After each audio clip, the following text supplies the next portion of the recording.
In today's digitally connected world, access to affordable and reliable internet is no longer a luxury but a necessity. The ministry is aware of this and has initiated a consultative process aimed at achieving a lasting approach to correcting the misalignment and distortion in the telecommunications sector over the past 8 years. Let the facts be stated clearly here. This is not a blame game, but instead setting the record straight. There has been some agitation about the cost and quality of services by mobile network operators. We inherited a sector that was in a state of comatose. This is not an allegation. The NDC handed over a sector in 2017 with 6 thriving telecom operators and 4 local BWAs offering 4G services to their Slowusu-led ministry. I have inherited a sector after 8 years that has 1 SMP, 1 loss-making MNO, and another MNO that has been brought to his knees. 3 of the MNOs no longer exist, and the 4 BWAs are dead. The sector has experienced a sharp decline in growth and investment, and the regulator has been essentially on autopilot.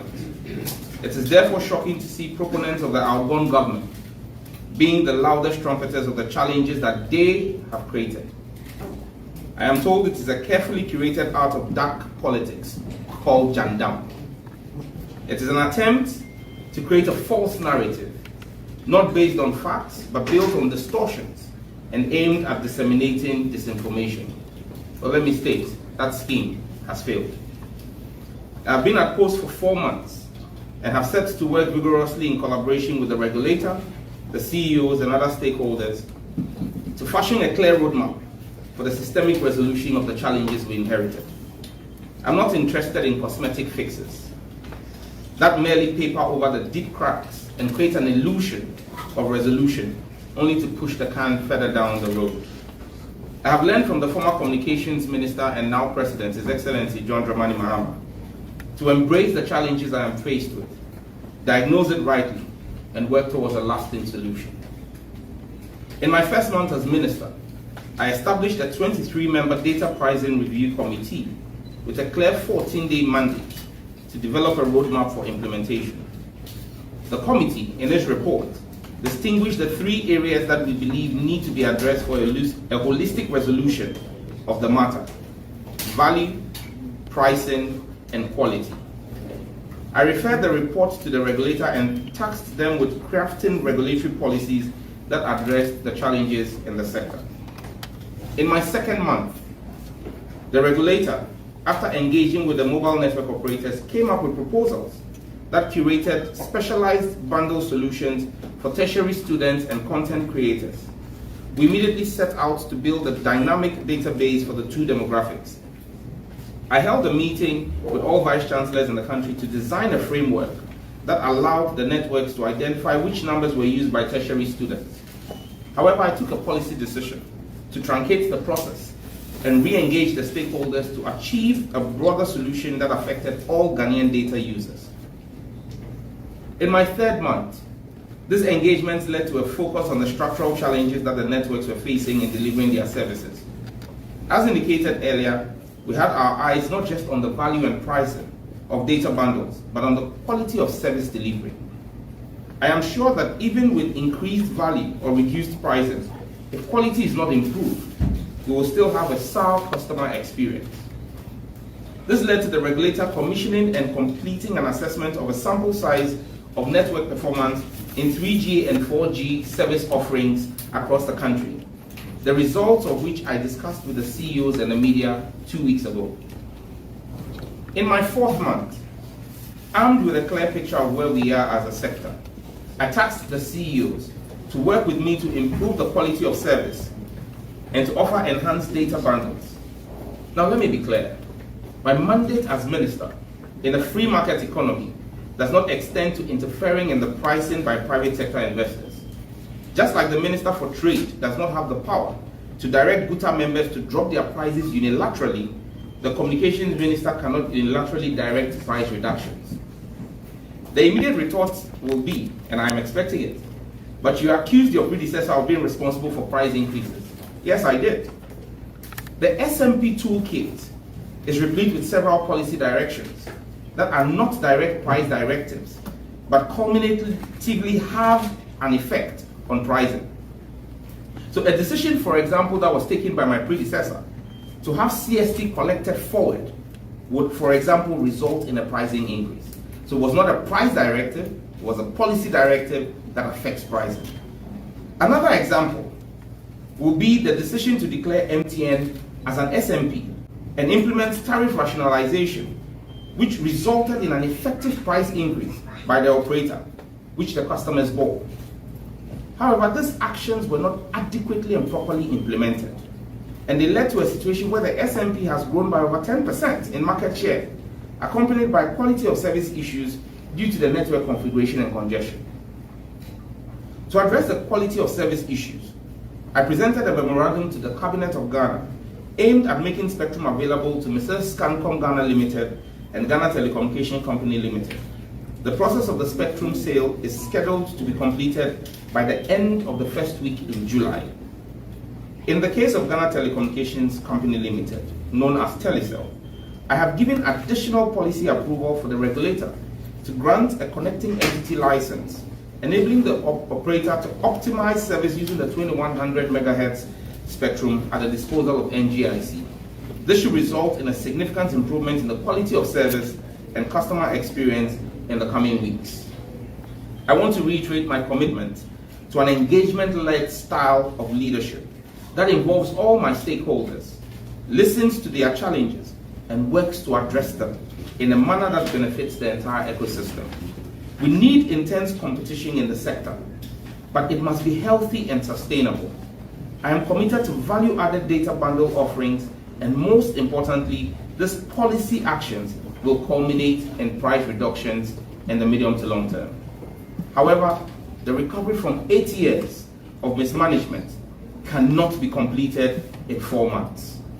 To this end, I have mandated that all operators make critical investments in their networks to improve quality over the next quarter, that is from July to September.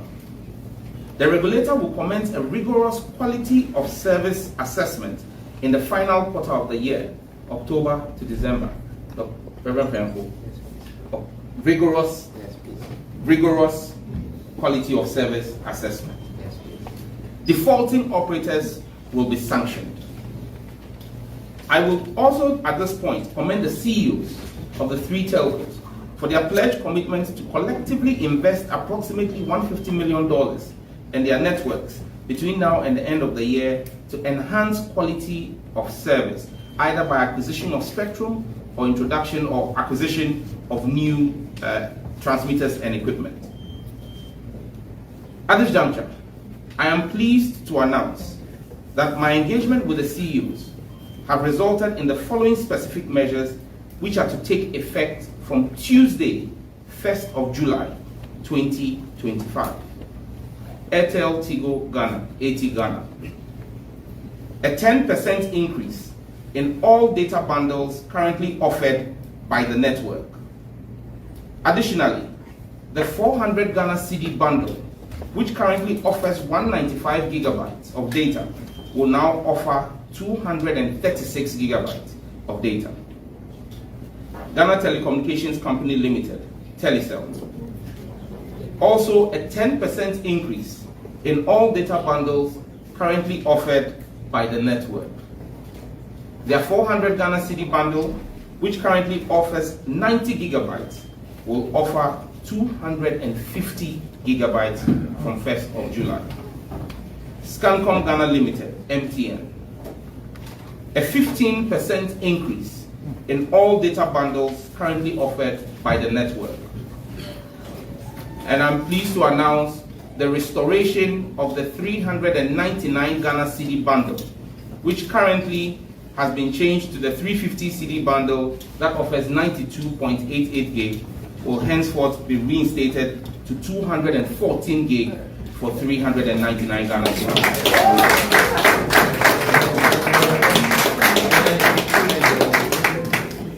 I am aware these increases are going to come at considerable cost to the network operators. However, I am glad that our engagements and the consultations are bearing fruit for the Ghanaian people. To the CEOs, you have my gratitude. We have pledged our continued fidelity to the people of Ghana, who are the customers of the telcos.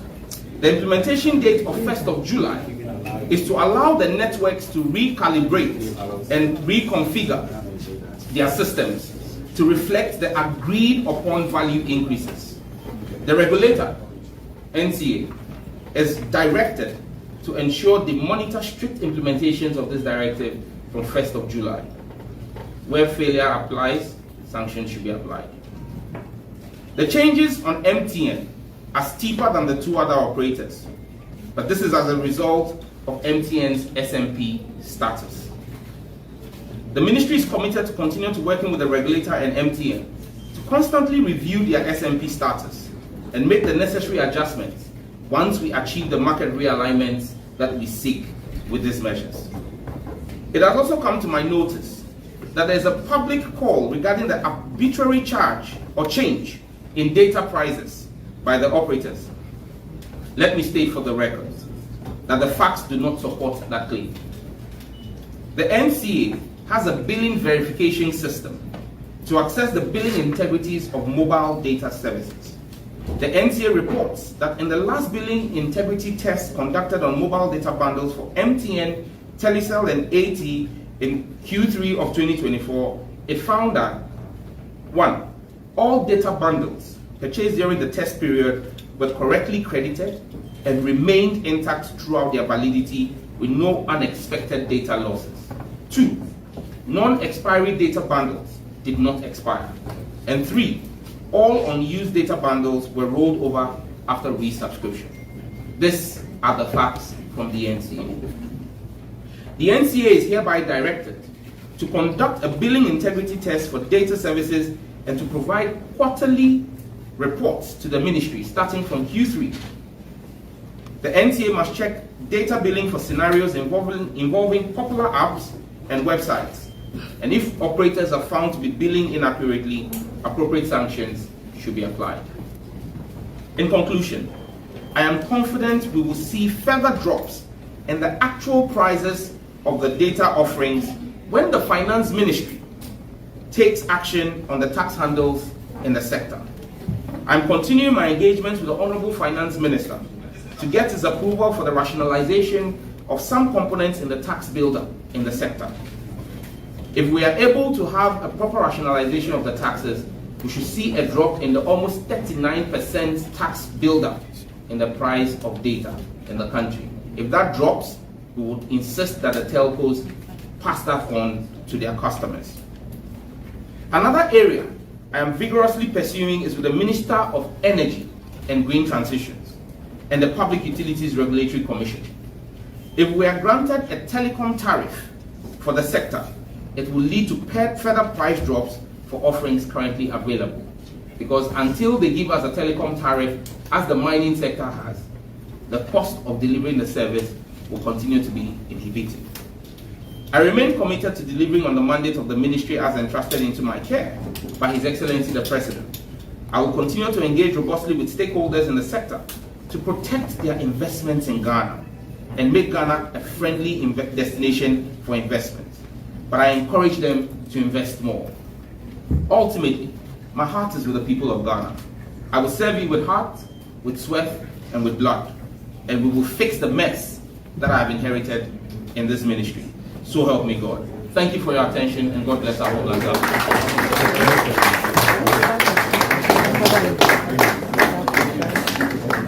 And so,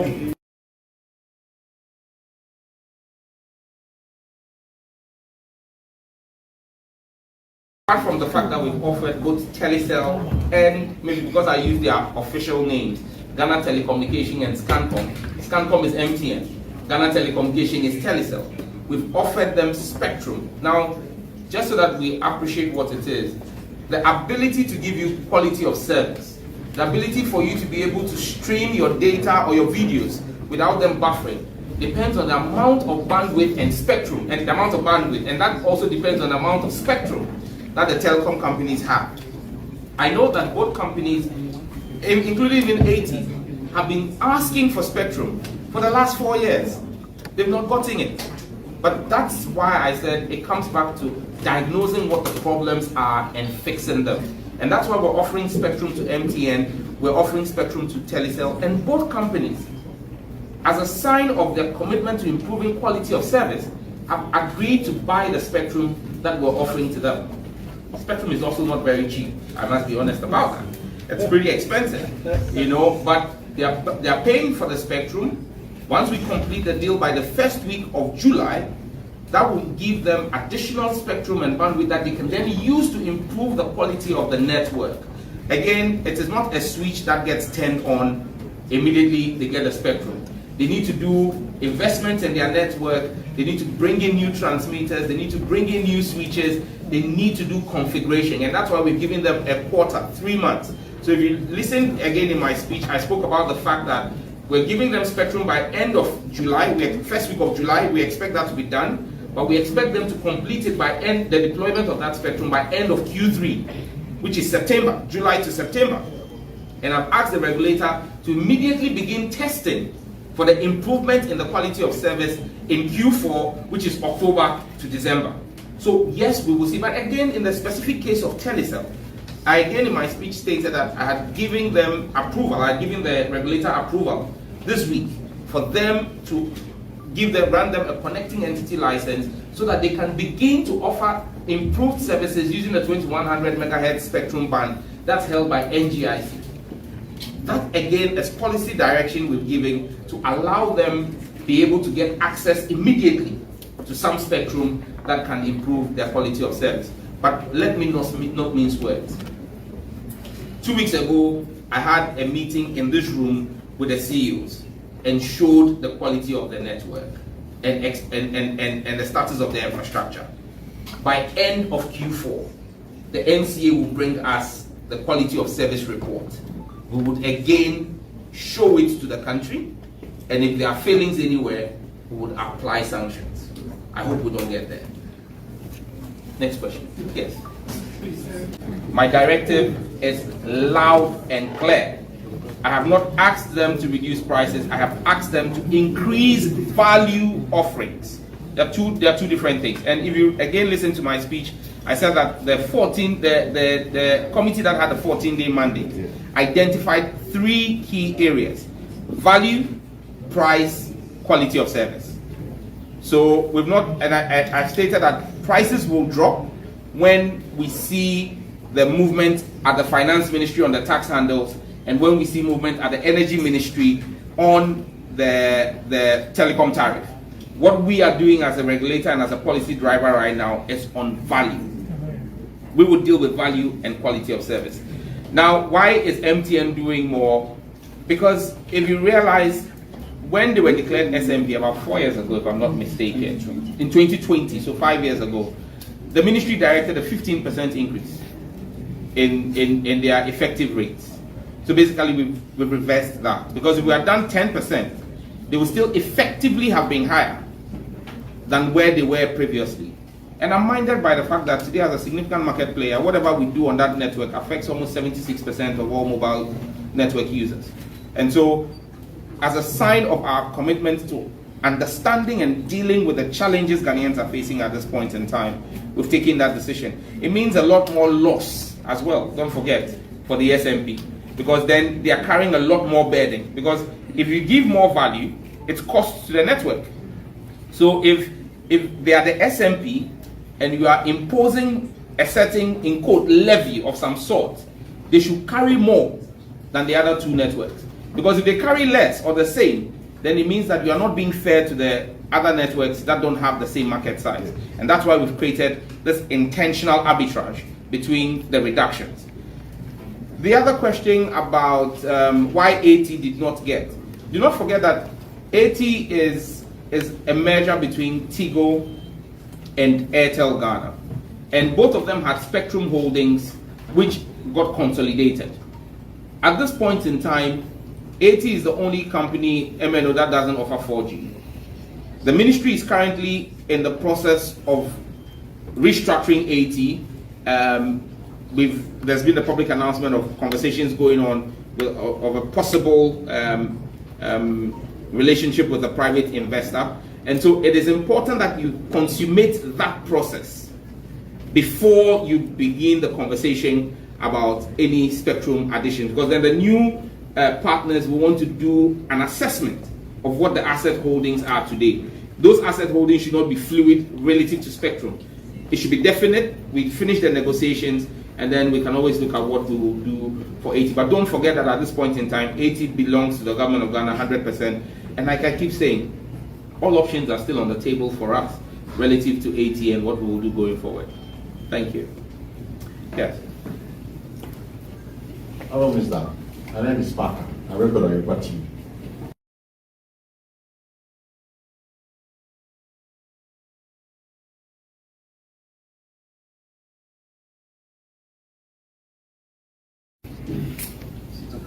Well, are you talking of voice or data?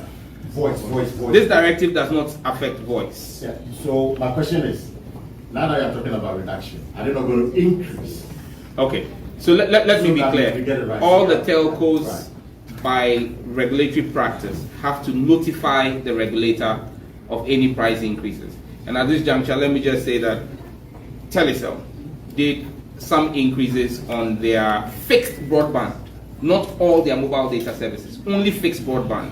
An increase of, I think, 20 cedis and 30 cedis in some cases.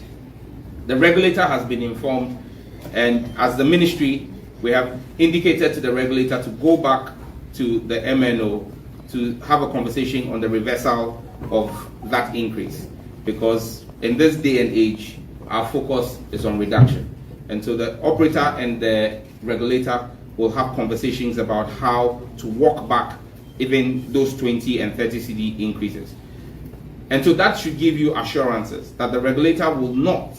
And again, in my speech, I referenced it when I said that I asked them to do a test of all effective rates, not just data but voice, to ensure that no telco would price above what is permitted or what has been approved by the regulator.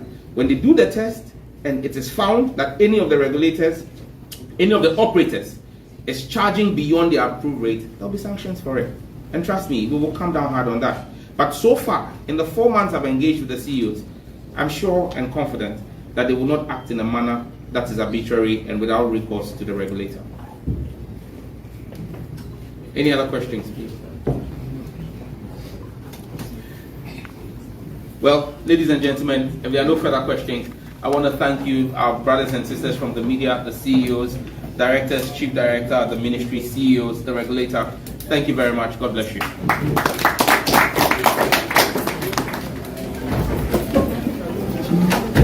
I'd love to meet the CEOs in my office. So, please listen. And then the regulator.